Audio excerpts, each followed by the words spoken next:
1, grading the first 100 days of the presidency of Donald Trump. 2, who's next up for Democrats, but also who's next up for Republicans with the host of Next Up, Mark Halperin.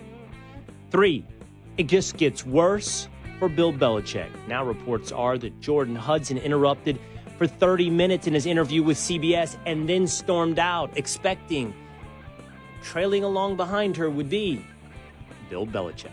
With Outkick's Bobby Burack.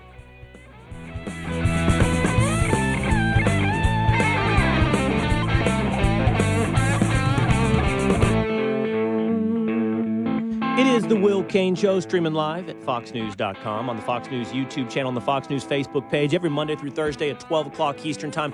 Jump right into the comments section. Hang out with us every day. Become a member of the community. Become a member of the Willisha. Subscribe on Spotify or Apple if you're listening on terrestrial radio on one of the 36 stations across this great United States of America, and listen to the Will Cain Show on your schedule. Again, at Spotify or on Apple. Big show for you today with Mark Halperin, political analyst and insider for many years, covering many administrations, who has a brand new show up entitled Next Up with Red Seat Ventures and Fox News, where we can talk to Mark about the inside machinations of the White House under Donald Trump, but also who's next up for Democrats and Republicans. And the story just keeps getting worse for Bill Belichick. Leads to an obvious question. How many times in your life have you been whipped? Was it ever by someone that could have been your granddaughter? We're going to break that down with Bobby Burack. We got Tinfoil Pat, Young Establishment James, and two-a-days Dan. We got some housekeeping and schedule to keep in order. Coming up in August, we have the New York City Navy SEAL Swim, which I've once again committed. It's time to get in the gym, and I'm incredibly inconsistent. Had a nice workout yesterday morning. Stayed up late and watched the Stars wallop the Avalanche. Didn't make it to my morning workout. But the day is not yet over. It's time to get in the pool, and I got a group of guys from Dallas who are going to be joining me, who have at least suggested they're going to be joining me on the New York City Navy SEAL Swim. I tried to explain. You needed to start training 6 months ago. Is that it? If you're not a swimmer. It's not a swimmer. marathon. Not a swimmer, yeah. Not a swimmer, not a marathon, meaning you can't pull over to the side of the road. You drown if you're not in shape to swim. They got kayaks. So I'm very nervous. I'm very nervous to bring some of the guys along who didn't grow up swimmers. That's in August. We'll make sure that's a part of the Will Cain Show, maybe even part of you, the Willisha. Speaking of Dallas, on May 8th, from the Odyssey showrooms in Dallas will be a live event for this digital version of the Will Cain Show. We'll have an in-studio audience. You can get your tickets at krld.com. Some of the boys will join us here, like two-a-days Dan in Dallas, and we want you to join us as well. So make sure you check out where to get tickets at the Odyssey showroom in Dallas for that live show with KRLD. It will air nationwide. We'll be posting it will stream right here. Social, too. At Fox News YouTube and Fox News Facebook. You can find your tickets at the social app. Will Cain Show. Also on the schedule for me, haircut. Can't keep up with the haircuts these days, but two-a-days Dan is. He's got high and tight. He's got a skin fade. He's got what we called yesterday an alt-right haircut, and apparently Mom, who watches and listens to the Will Cain Show, was a little bit taken aback by your style. Yeah, because I've done the fade before, and she's like, it's a little like, new agey for me and whatever. And she watched the show yesterday. She goes, Daniel, what's an alt-right haircut? I don't understand that. I was just like, you know what, the funny Mom? thing is, don't worry about it. The alt-right haircut is also melded in to the Brooklyn hipster haircut. Yes. And you have a lot of Brooklyn hipster tendencies to you. And so I think you would fit right in with the Brooklyn brunch crew. Throw a flannel on, some type of quasi-work boot, and you could either masquerade as alt-right or Brooklyn hipster. Scuff them up. All right, so we've got Mark Halperin and Bobby Burack sitting on deck, but let's get to grading the first 100 days of the presidency of Donald Trump with story number 1. 2 A's, a B, an incomplete, trending toward a D. The presidency of Donald Trump at the outset has been absolute action. 142 executive orders, 17 nationwide injunctions in response to those 142 executive orders. 139,000 deportations, 26 hostages released, 5 legislative or resolutions passed under the presidency of Donald Trump. It's been a flurry. It has been action. And that has made it very hard for Democrats to keep up. Hysteria largely, but chaos and incoherence in response. The strategy of the Trump presidency has clearly been to never look backwards, always press forward. So what has been accomplished on some of the 4 biggest goals? The promises made, promises kept under Donald Trump. Let's walk through them together with analyzation of tariffs, foreign policy, DOGE, and most notably, immigration. 1, immigration. The numbers for immigration under President Donald Trump are absolutely incredible. There's no other way to frame that other than they are absolutely incredible. In a single day under President Biden, there were 8,966 crossings, 4,832 of them released into the United States. Under Trump, 7,200 crossings in the entire month of March.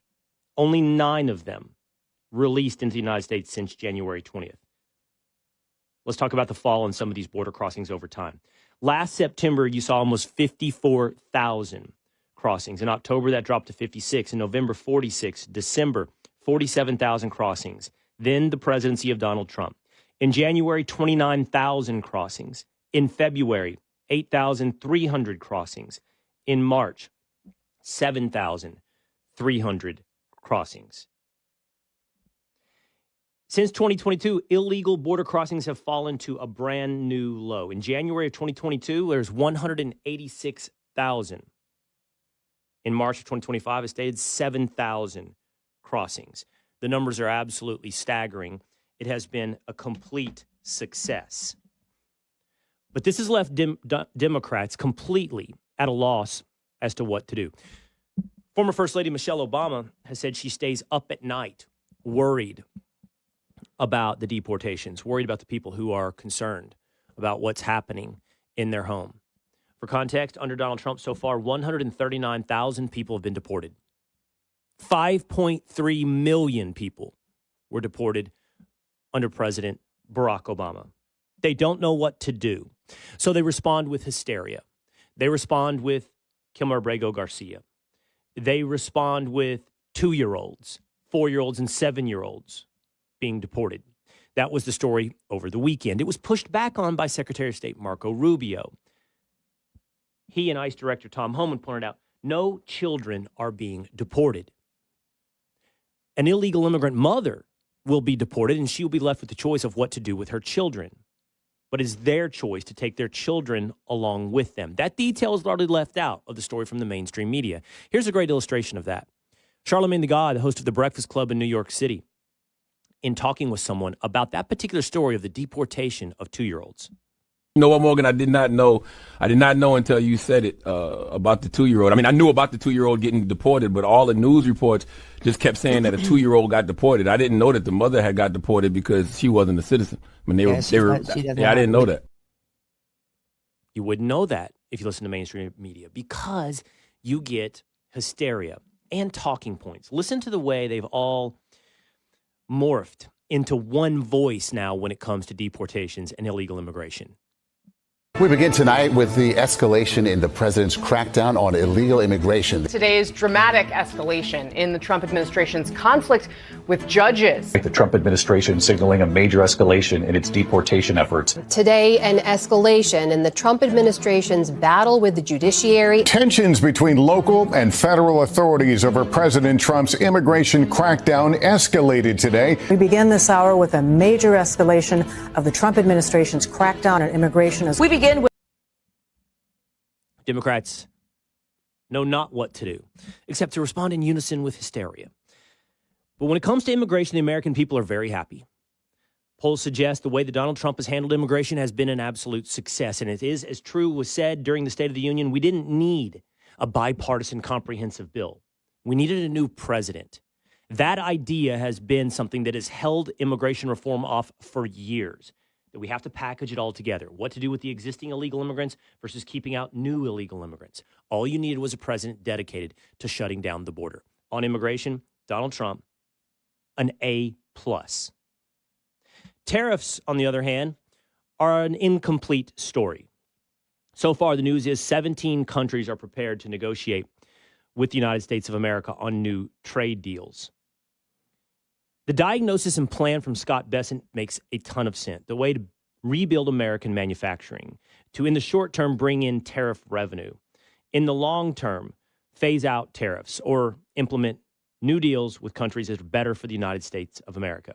But that plan seems to have been executed in at least a haphazard fashion, somewhat ad hoc. Talk of raising tariffs, dropping tariffs. It's expected later today that Donald Trump's going to talk about lowering tariffs on autos, which were implemented. He's even hinted at unilaterally dropping the 145% tariff imposed upon China.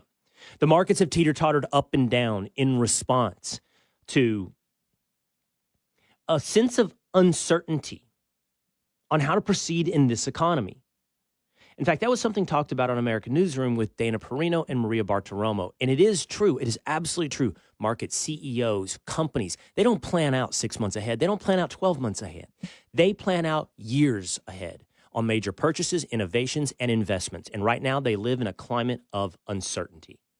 And I think that it's one thing as a consumer to say I'll be able to accept the pain, but the small and medium-sized business owner who right now are looking at the possibility of losing everything that they've worked for in the next 4 to 6 weeks is very real. Absolutely. And those aren't the people that are like rich people that are like, who cares about them? These are people that are really worried. They're trying to hold on.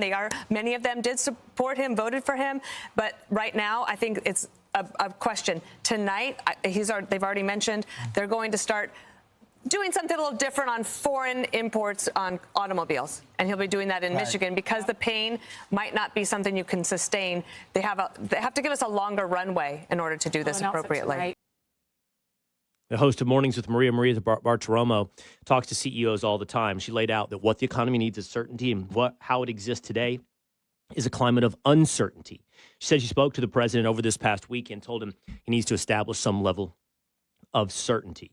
There is, I believe, a long-term vision, and that gives a sense of confidence. It's always laid out well by Scott Bessent, but right now the execution of that vision doesn't seem to match the grand plans. At a minimum, this grade for tariffs is incomplete, and while one can support the long-term vision, the short-term implication and the short-term execution, you would have to think, is somewhere around a C or a D. We'll see how it evolves over time, and we won't judge things on the short term. But let's hope this C or D doesn't force the hand of the administration into dropping their long-term plan, because that would mean the tariffs ended up as an F. Strategic uncertainty is a value when it comes to foreign policy.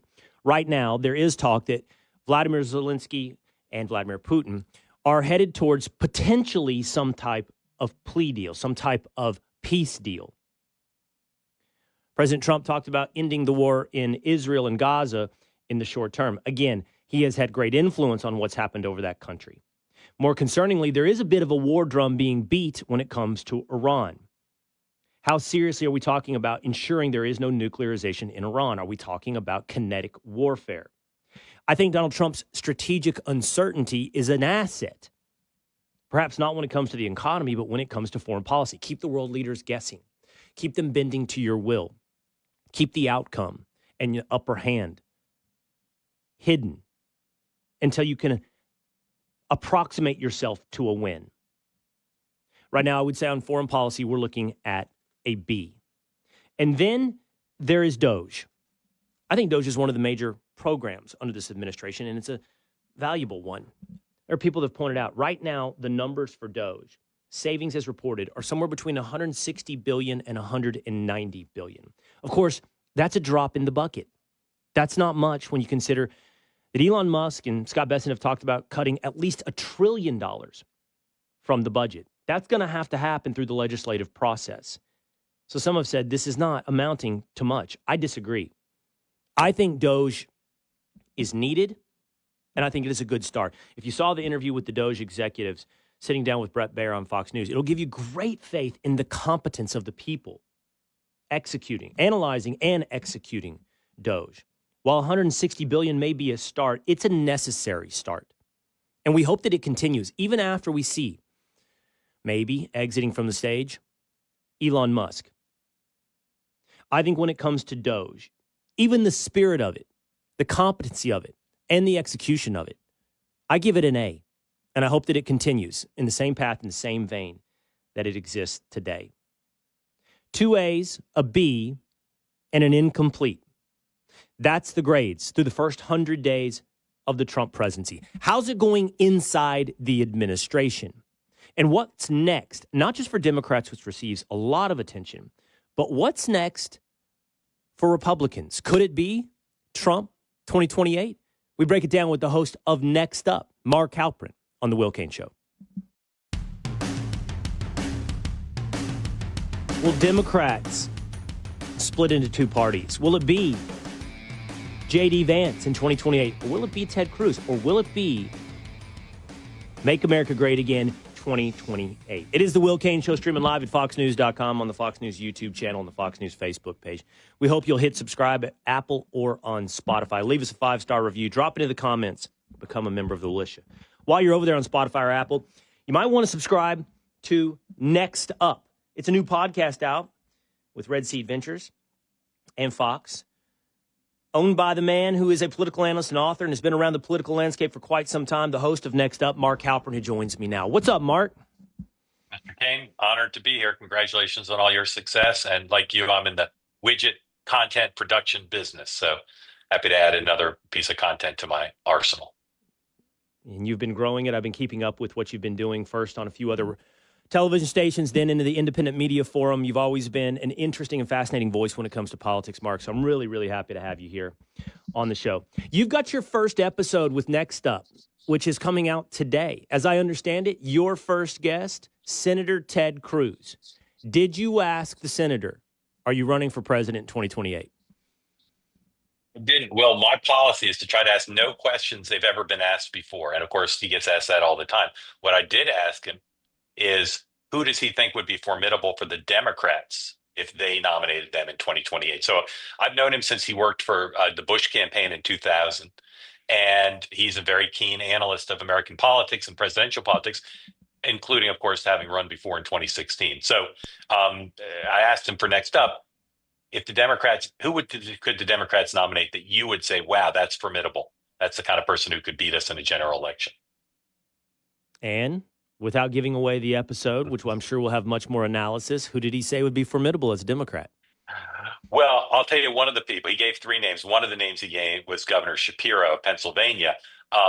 It's interesting because he subscribes to the view that a lot of Republicans do, which is anyone like Governor Shapiro who would be moderate enough, centrist enough to win a general election would have trouble winning the nomination. And he believes, and this was his sort of core analysis, that the party is still so controlled by the left, and they will be in 2028, that the Democrats are going to have a hard time nominating anybody who can win a general election.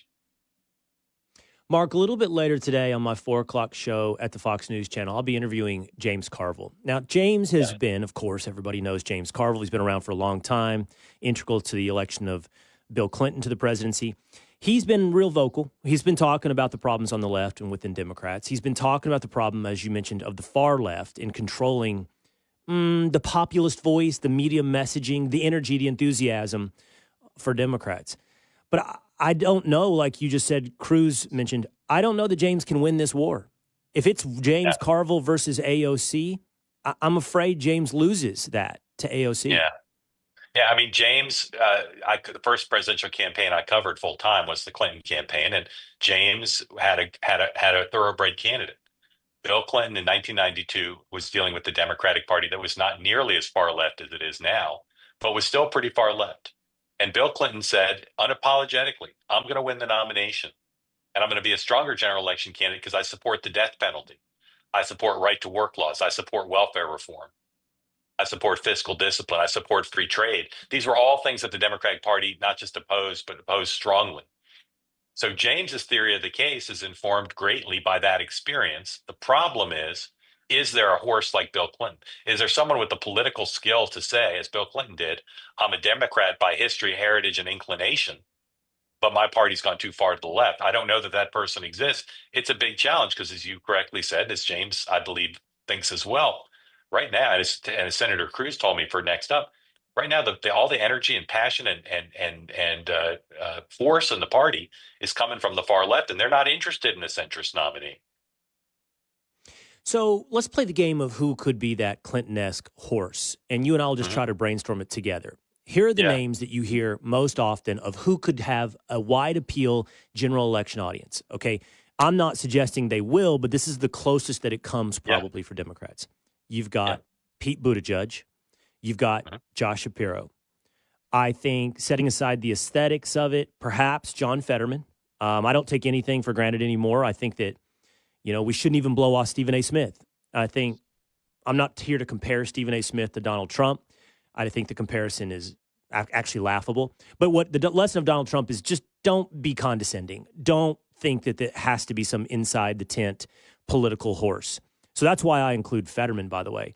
And you know who's kind of interesting lately, Mark?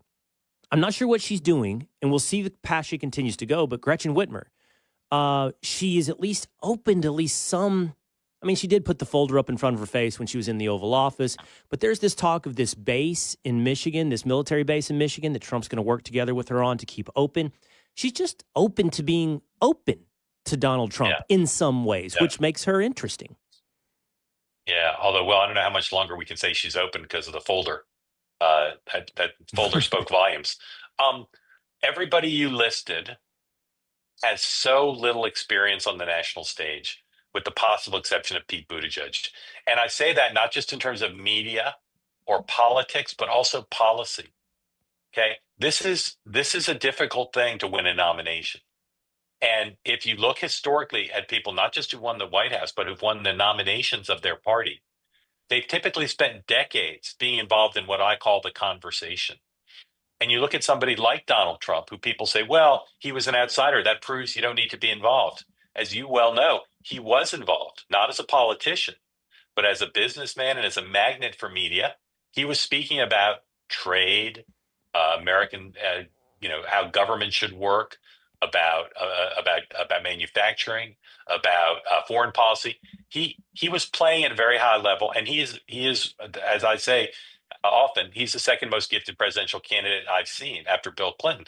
These folks who you name have nothing like that. Now, could they defy history and, despite the absence of decades toiling at the high pressure level, and become the nominee and maybe win a general election? I suppose they could, but I don't see any evidence for it. Second most talented politician to Bill Clinton. Whenever you analyze Donald Trump, it's impossible to escape the framework of either sycophancy or hatred. You're automatically put into that box. But what I'm going to say to you is this. You are dealing with a unicorn, an absolute once-in-a-generation type of politician in Donald Trump. Yeah. In some ways, there will be very few lessons to take away from Donald Trump because no one else is Trump. So what I was going to say to you is this. It sounds like sycophancy, but I think it's just accurate diagnosis. I think he's probably the most talented politician, at least in my lifetime. I can't speak to because I wasn't around the media atmosphere of John F. Kennedy. I was around for Bill Clinton. But the way that Trump did something that Clinton never did, which, well, you made a little bit of an argument that he did, but the landscape was so different. He redefined the Republican Party totally in his own image. Yeah. And now with his second term is going about redefining America. I mean, I think I gave the tariffs an incomplete grade and said it could be trending towards a D. But if it's pulled off in the long-term vision of Scott Bessent, it's an A+. It's incredible. It's revolutionary. And I just think all that adds up to probably the most talented politician, if my lifetime counts, of a half century. Yeah. Well, I agree with your analysis of the tariffs, although I tweak it from a D to an F. If it really goes badly, it's going to be worse than a D. It's going to be just cataclysmic. But I choose to wait. Look, I'm not a spokesman for President Trump. I'm not an apologist for him. I'm just an analyst, and I don't think it's kind of slavishly praising him to just say what, in my experience, is true. I've covered Bill Clinton in over 40 states, Donald Trump in over 30 states. Watch them with real people. Watch them give speeches and interviews and press conferences and tour factories, etc. I don't think he's quite as good as Bill Clinton for a variety of reasons, but they both did something that you correctly pointed out. They both changed their party fundamentally. They both said to the party, I'm going to convince you to let me lead you. And by the way, I'm going to take you in a totally different direction, and it's going to threaten some of the people who are in this party now, but you're going to come with me. And they both succeeded in doing that. Now, Clinton was 2 for 2. Trump's 2 for 3. I know what Clinton's record was by the end of his time in office. Trump is, as you said, on most of these issues, still incomplete. But to me, they're 1 and 2, and I put Clinton first. But he was a career politician who won the presidency. Trump's degree of difficulty coming from the outside, you could argue, tougher. Okay, let's go back to the Democrats again for a minute now. You said, and you were accurate, I think I agree, you have to have maybe in some cases decades of building up what we're talking about is name recognition and credibility on the political stage. Is there, the way you describe that and the names that I offered, Mark, so what we come back to is there is nobody. There's nobody that has built up that name recognition and that credibility. Correct. That's why, people say, well, we didn't know Barack Obama was going to be the nominee at this point in the 2008 cycle. We didn't know Bill Clinton was going to be the nominee in the 92 cycle. We didn't. But what did we know about those two guys? They had been tagged for years as incredible politicians of a generation who were destined for the White House. I just don't see that in this current field. I may be wrong, and maybe 1 or 2 of them will surprise me. But it's not a qualitative thing or a subjective thing. It's quantitative. How much time have you spent under high pressure doing really difficult things? So I'll give you an example. Barack Obama, when he was before he started running for president, he went in a relatively short period of time. He went on Meet the Press. He went on Monday Night Football, sitting in the booth, and he went on the Tonight Show, sitting on the couch, and he starred in all 3. I just don't see the people we're talking about here. I don't see them going to all 3 of those places and just killing it, just absolutely performing at the highest level of policy and the press and projection. So again, maybe I'll be wrong. Maybe there'll be some big surprise, but I just don't see that. Take Gretchen Whitmer, you mentioned. During COVID, she did 2 things. One, her husband apparently went and wanted to use his boat and invoked her name. And then she went out of state to visit her mom. And in both cases, they violated the COVID protocols that she had set for governor. Okay? That's my understanding of the facts. Those are minor league errors. And they didn't occur 20 years ago. They occurred a couple years ago. And I could give you the same thing for Governor Shapiro or Pete Buttigieg. Like, this is tough. Or Newsom. And to play at that Newsom, going to the French Laundry, playing at this level. And by the way, Gavin Newsom's the closest to having played at this level and been involved as a mayor of a big city. But even he, like, playing at that level, doesn't mean you can't make mistakes. Barack Obama made mistakes. Donald Trump made mistakes. But you got to know how to recover from mistakes. And again, I look at these folks who are talked about, and I just don't see the same level of experience. The answer is, according to that analysis that you gave us, which I agree with, like, it's just like establishing a brand in any business. You got to have some time building up name recognition.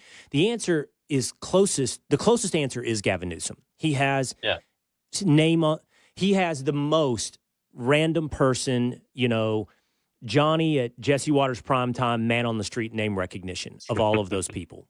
And even then, it's probably not that high, and it's not like it's got a high Q rating. It's not like incredibly positive. Yeah. So if I said Mark Halperin today, who is and while you answer this, because you have this world of experience, give me the timeline, because it's got to happen pretty quick here.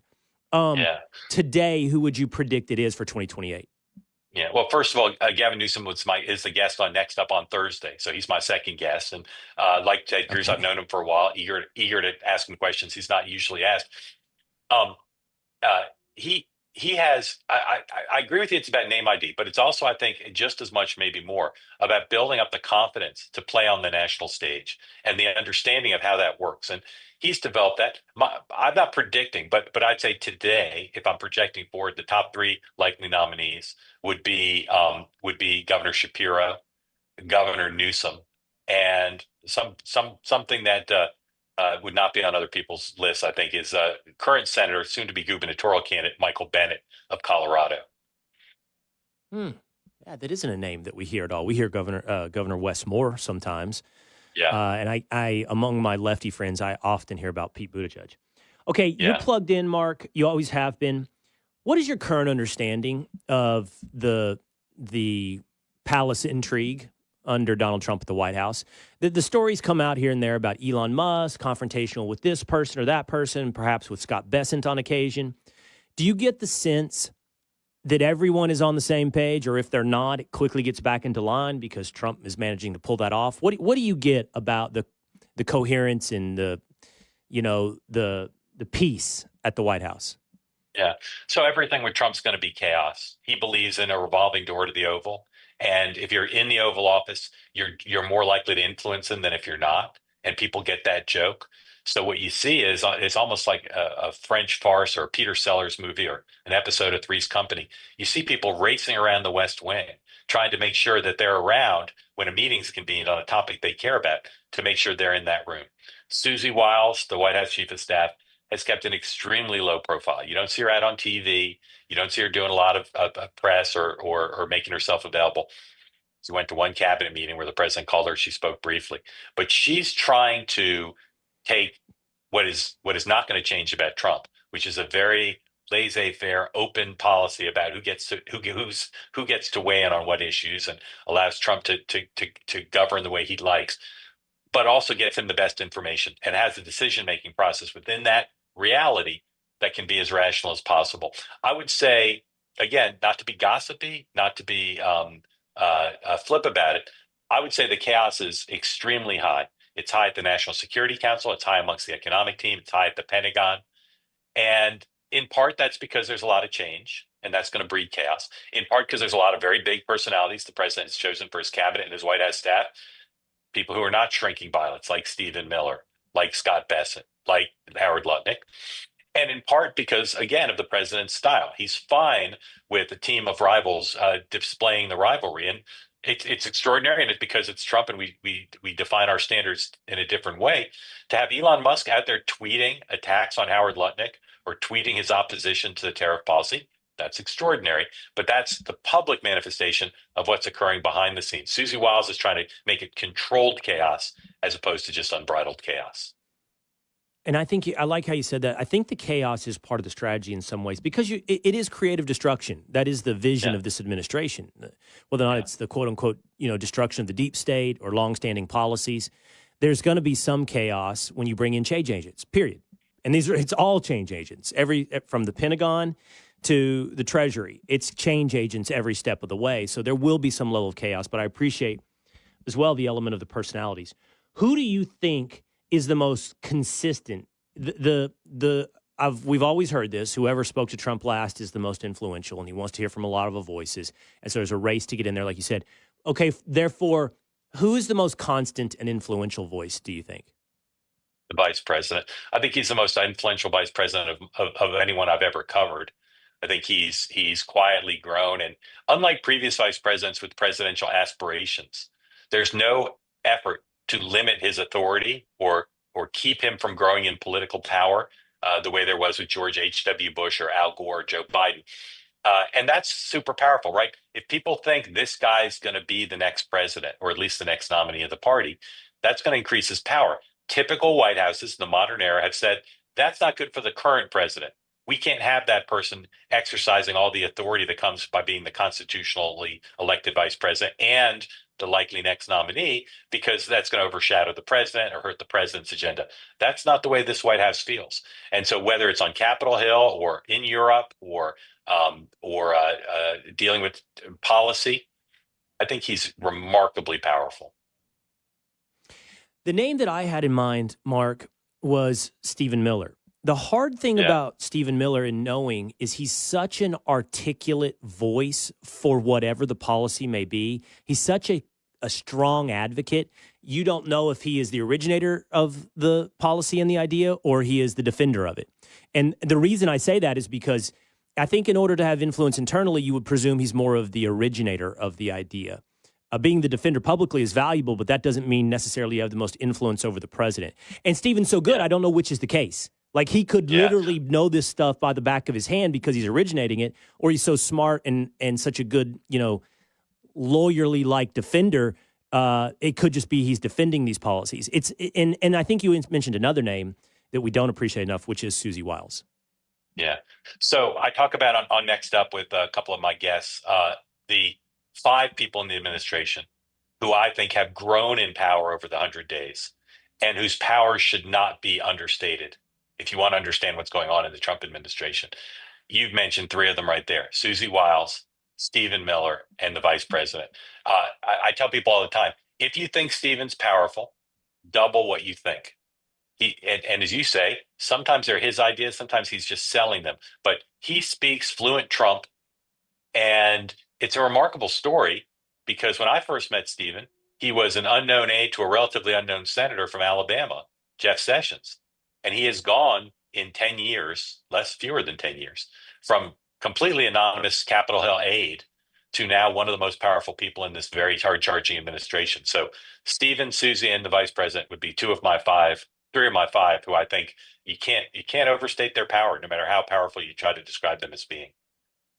Now, Mark, I, as much as anybody, appreciate the value of the deep teas. And we're going to make sure people that understand they need to go check out Next Up, especially if they want to hear from both Gavin Newsom and Ted Cruz. Yeah, okay. Yeah. And especially if they want to hear from Ted Cruz and Gavin Newsom directly. But yes, you have to give me the other 2 of your 5 most powerful people under Trump. Wait, I'll do you what I did with my guests, Mark Caputo and Emma Jo Morris. Guess the other 2. Susie Wiles, Stephen Miller. We've got Miller. We've got Vance. Vice President. I think you have to include Musk as one of the other 2. Well, now, he's super powerful, but my list was people who've increased their power over the 100 days. Increased. And I don't think Elon's increased. I think he's decreased. Still very powerful. Okay. But I think he's decreased. Well, then one of the two has to be Treasury Secretary Scott Bessent. There you go. Scott Bessent for sure. So those 4 of the 5. And the 5th one, I'll give you the hint, and my guess this one last. One of the most visible people in the administration. Caroline Leavitt? Yeah. I think her power has grown. The president loves her briefings. Her confidence is sky high. She drives the news in a way that we have seen a press secretary do in quite some time. So those are the 5 who I say. There are plenty of other powerful people. There are people like Elon who are super powerful. But I think those 5 are not just at a very high level of power, but their power's grown over the time. Okay, let's go now full circle to talking about Republicans. Yeah. It is generally believed, I believe, Mark, that Trump 2028 is a distraction. It's not a real campaign, but it is a story to feed these. And you existed in this media sphere for years. I watched you on Morning Joe. But what has happened in the media is they've just and I'm not doing the Fox News beat the media up thing when I say this, but they have beclowned themselves. And I think I, at this point, have a fairly accurate diagnosis of how this has happened. When you define yourself as oppositional to someone else, you are existentially oppositional to someone else. You're a ship without a rudder. You have a sail, but you have no idea where you'll be pushed. And that's how I think they end up defending Kilmar Abrego Garcia, because it's simply positionally opposite of Donald Trump. But the Trump 2028 is fodder for that media to sail into ports without a rudder where they could be talking about something else. I don't know that it's real that Donald Trump is going to run for a 3rd presidency. I'm happy to hear you tell me I'm wrong. But as it stands today, you mentioned it once, if you're looking at that field, the faraway leader, the Vice President J.D. Vance? Yeah, I don't think Trump will run for a 3rd term, and I think he'll endorse Vance. And I think Vance will be largely, on the current trajectory, largely unchallenged for the nomination. What do you expect that field to look like?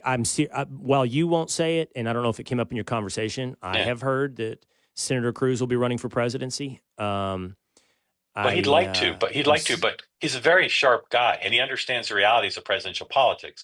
If Donald Trump endorses in a primary, historically, it shuts the thing down. There are very few places where Trump endorses in a primary and there's actually a contested primary, because people get the joke. You can't win the nomination. You can't raise money. You can't get volunteers. You can't have grassroots. So if I'm right that Trump will endorse them, and again, Reagan did not endorse Bush 41. Clinton did not endorse Gore. Obama not only didn't endorse Biden, he urged him not to run and basically handed it to Hillary Clinton. So we've never seen this in the modern era, in anything like the modern era. We've never seen the president, very popular, and I suspect will stay so within his own party. We've never seen that person say, "I'm for my number two." What does that do? Fundraising, endorsements, staff hires. So Ted Cruz has some smart people working for him, and again, a very able guy. I don't know that he'd go into that suicidal buzzsaw, because I think that's what it would be. Now, all this is caveated on if the administration's doing well. If the record is popular, at least with the base, I think what I'm saying will probably happen.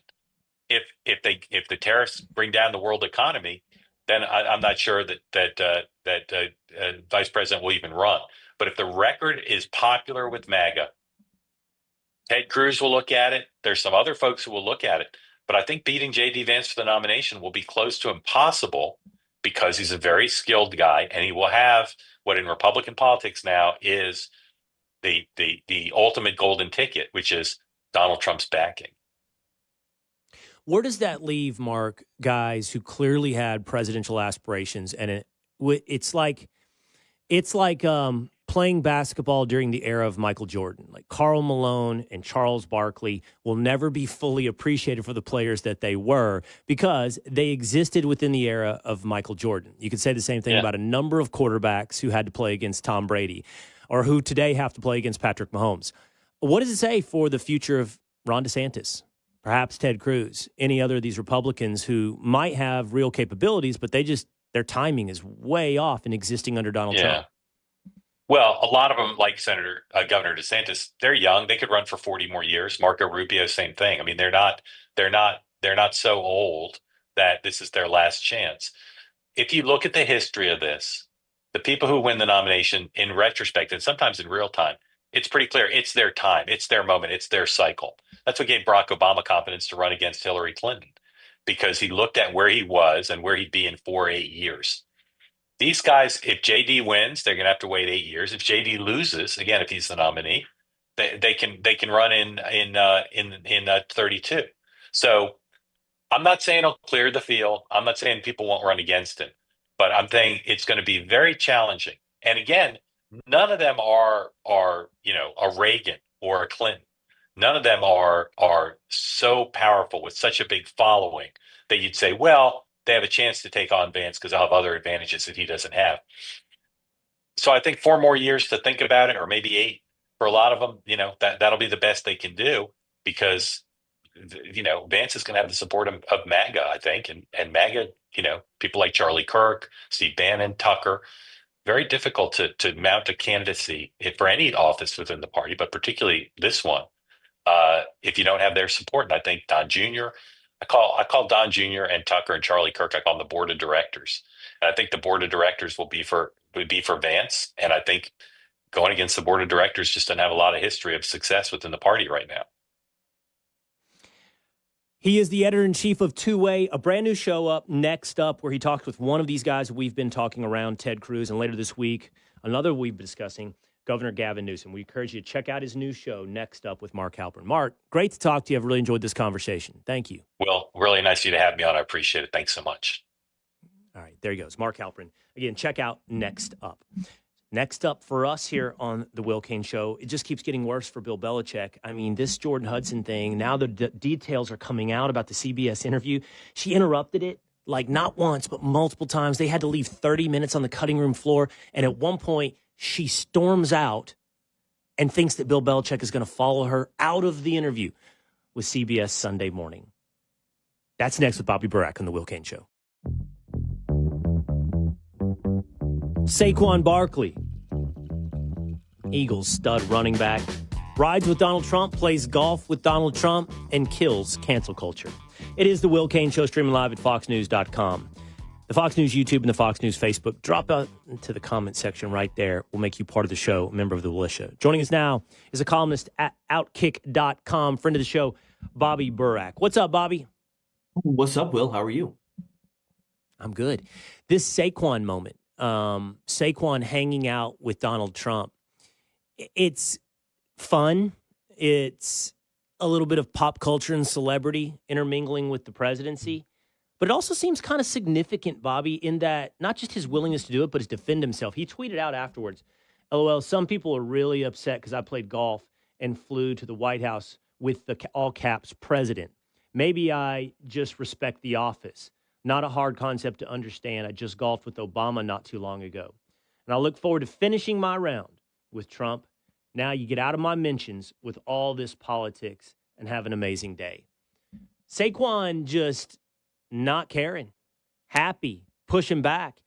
And it does expose something about the status of cancel culture.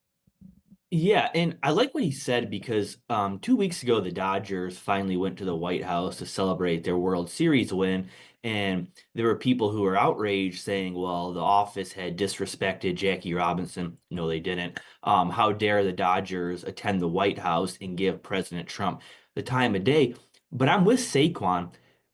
Visiting the White House or playing golf with the president is not inherently political. Turning down an invitation for political reasons is. I don't know what Saquon Barkley's politics are, but I've used the analogy, Will. I did not like Joe Biden at all. He was the worst president in my lifetime. But if he, for some reason, invited me to the White House or to have lunch with him, I would have still did it. I would have gladly accepted it. So I think Saquon's onto something here that his mingling with Donald Trump does not make him MAGA, doesn't make him right wing, doesn't really make him anything. I think when the president offers you an invitation to hang out, you accept it. So for the people who are trying to belittle Saquon, I saw people call him a sellout now because he did this and Jalen Hurts supposedly backed out even though he claims he had a busy schedule. I totally support Saquon. And to answer your question about cancel culture, absolutely. I think 5 years ago, especially 8 years ago, most athletes would have said the backlash isn't worth the risk. But people are coming to learn that if you can just ignore the 36 hours of ambush, these vultures will move on to someone else. And they're actually pretty weak and pathetic. I don't know if you saw this on X. I think it's Eagles defensive back Eli Ricks. He had a good time at the White House too. We can put these up. He tweeted out that, "Wow, Ivanka's really good looking. She's exactly my type." He really enjoyed his interaction with Ivanka Trump. Bobby, I saw the reaction to Saquon. There is some of it on X. Speaking of X, yeah. But to your point, I literally had those debates. I'm going to go, 6 years ago now? 7 years ago now? Like Kevin Durant visiting the White House. I did that on First Take on ESPN. Here we are in 2025. I'm curious. I haven't been watching. Do they do that topic? Do they have that debate? Should Saquon have visited the White House? I haven't seen it. I would guess no. When you were on First Take, there was this stigma of everything Trump is bad. Now I think people in sports are realizing there's a much bigger world outside of their small bubble that really likes Donald Trump. And there's a lot of athletes who like Donald Trump. Tommy Lahren, who was on your show this week, has ties to Major League Baseball. I mean, she went as far as saying 75% of Major League Baseball players who voted for Donald Trump. We know UFC fighters do, football players do. We see them doing the dance. So I think this idea that everybody who supports Trump is on the dark side was never accurate. But during the first administration, that is how the sports media and really the legacy media covered it. There certainly has been a shift at large, but now you certainly still have certain people who call Donald Trump Hitler and say that he's going to deport black people next. But by and large, I do think things have changed significantly since the last time you were on that show. I totally agree. Still, there is that pushback on X, but it's different. Now it feels ridiculous. Now it feels absurd. Mm-hmm. And this line of commentary of online presence has gone from, Bobby, in not just in our lifetime, in a matter of 8 years, incredibly powerful, incredibly powerful, to a little bit defanged, but still a path to stardom for those that would lead the witch hunt, to less fear, to then comedic. Oh, that's sad that you're still doing that. Those days are over. To this latest version that it's not just when it comes to Saquon, but, for example, the drop of Shedeur Sanders in the NFL draft, to beyond comedic, beyond toothless, beyond not inspiring fear, to some now sense in my mind, Bobby, of self-immolation. Like if you're doing Shedeur Sanders dropped because he's the modern day Colin Kaepernick, right, you have embarrassed yourself to a degree that is almost inescapably obvious. And therefore it becomes some kind of self-immolation. Like, I don't know who's left and what motivation is left to look at Shedeur Sanders and go, the NFL is racist and colluding against a black man. This is going to be a bit inside baseball, but whatever. I don't know if you saw last night, Bomani Jones, someone that I've been very critical of, who one of the first people in sports media to make everything about race, very far left guy. He came out yesterday, Will, and just bashed all the people saying that Shedeur Sanders is the new Colin Kaepernick, that the NFL was looking to make an example out of an outspoken black man. This is Bomani Jones saying these narratives are ridiculous. They're ludicrous. He said, what does Shedeur Sanders stand for? He's not outspoken. No matter what you believe about Colin Kaepernick, and I'm not a fan and I'm very critical of him, he did stand or kneel for something at least. Shedeur Sanders is just some arrogant athlete with a famous dad. So when the whatever you want to call this group, there's so many different terms, woke, race baiter, whatever, these groups, when Bomani Jones is calling you out and saying you've gone too far, trust me, you've gone way too far. And yet there is. Here's a great example. Peter Rosenberg, who used to be with ESPN, he's a radio host in New York City. He said, some white people may not understand why race is becoming a conversation around Shedeur. It may or may not have anything to do with what's going on here, but the relationship between America and brash black athletes has deep history. White America is historically angered and scared by men like Shedeur Sanders. So whether that's what's happening here or not, the history and feeling cannot go away. You know, Bobby, one of the things I always said when we had all these everything is racist conversations, that it obviously ignores the individual facts of any given case, whatever that case may be, from Bubba Wallace to Michael Brown. You're uninterested in the actual details of what happened, and you're only interested in the narrative of racism. But the other thing that it does is it just washes away individuality, all individuality, all the bright colors. You know, you're seeing the world in black and white, and you've washed away all the bright colors of life. You know, what makes us each a person? Oh, is he cocky? Is he likable? Is he smart? Is he stupid? All the things, you know, it's a thing like when somebody cuts you off in traffic and you reduce it to their race, you've totally ignored, maybe he's just an a-hole, you know, right, regardless of his race. Like, there are a-holes of every race, and there are, you know, every type, and there's wonderful people, and there's, you know, unlikable people, and then there's charming people. And the Shedeur thing, it just wipes away all the bright colors of whatever it is he is in life, and whatever he is and whatever he did. And I think there's an interesting conversation right now about whether or not he did it intentionally. Like, did he pull an Eli Manning? Did he try to get some teams to not draft him? And he did it better than he thought, even, because then it ended up nobody wanted to draft him. But it just washes away everything into two colors, black and white. Yeah, and what's the biggest, most cited example of this? Derek Chauvin and George Floyd. We know from previous records that Derek Chauvin was a pretty aggressive police officer, a bit reckless. There is still, to this day, no evidence that he did what he did out of racism. I watched most of that trial. I read the transcript. There's a reason the prosecution never used the word racist or black, because there was no evidence of that. It could have just been Derek Chauvin was a bad cop, and what happened.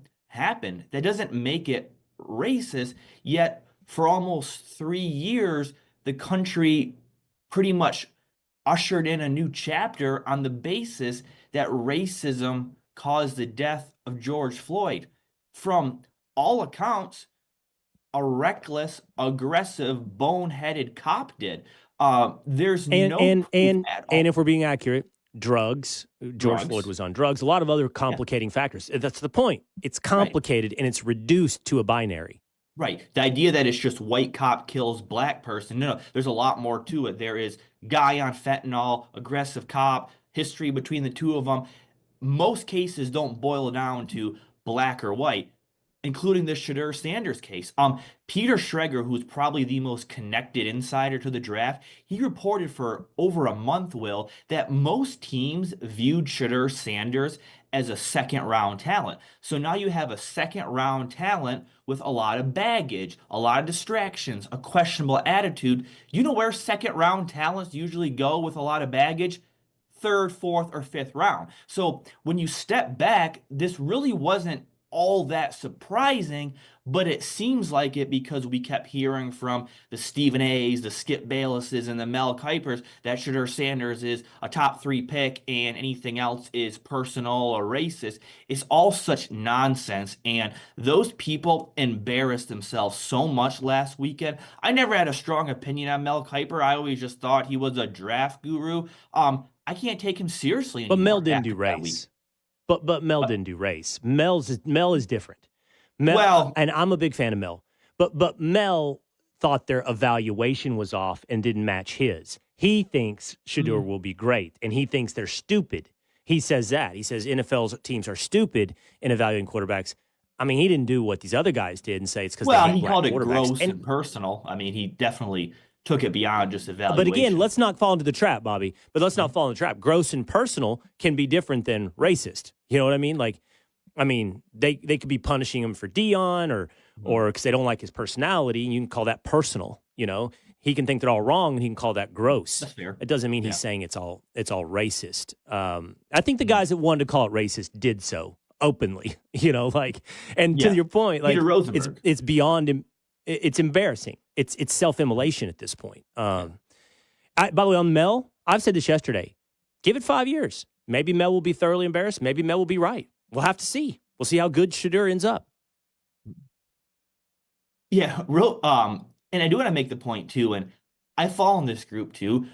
Most people in the media don't know how to adequately watch film and decide or project how a player is going to perform on the next level. Like, trust me on this. Stephen A. Smith is not spending his Saturday afternoons rewatching Shadur Sanders' film from Jackson State. So he doesn't actually know how good Shadur Sanders is going to be, nor do most people. Like Peter Rosenberg, like I met him in Las Vegas, very nice guy. I thought his tweet was really embarrassing and shameful. I highly doubt he knows what Shadur Sanders is going to be like. He doesn't strike me as a college football fan. So I think most of these people just see player who moves the needle, race angle that will amplify my brand, and they just ran with it. I think most of these people are pretty clueless on the topic.